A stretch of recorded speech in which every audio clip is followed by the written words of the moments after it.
1 in 100 people will have elements of autistic traits. So that can be down to anything, guys. That can be down to a simple, like if you're going somewhere and you don't want to walk backwards to go back the same way, you can go the opposite way. You won't go past the same avenue that you've been in. It can be a sort of like eye contact, like when people talk. Now, I've noticed a lot of people, when they talk to people, they tend to look away, and they can't focus on the conversation with the individual person. It's just these small traits that people have actually got and don't realise that they're on the spectrum. These are traits. So I'll give you a little bit of an understanding of what it is. So in as an individual person, so obviously they've got all different traits.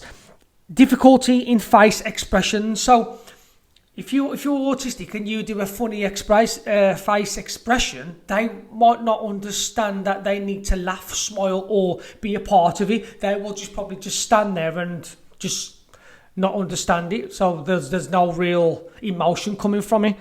Body language.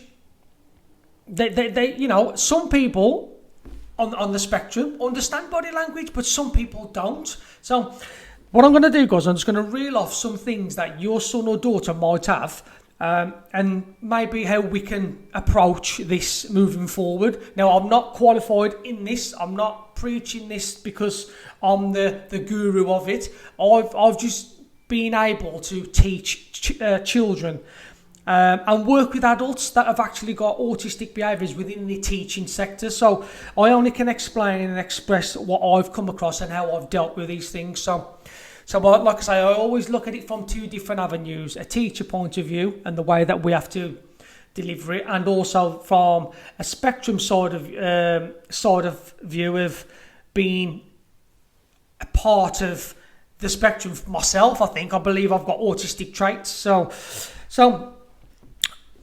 in terms of autistic people, then, guys, autistic things. If you have got a student that is so this is directed to a teacher now. If you've got an autistic student that is in your classroom that is always disruptive, they don't understand type of rules that we would as a normal human being. They don't understand the do's and the don'ts. They'll bend the rules without knowing that they're bending them, if that makes sense. So, like if you put a child on a timeout, corner, or sit him away from social people, his anxiety will go through the roof, or her anxiety will go through the roof, because they don't realise that you're putting them on the step because they've been,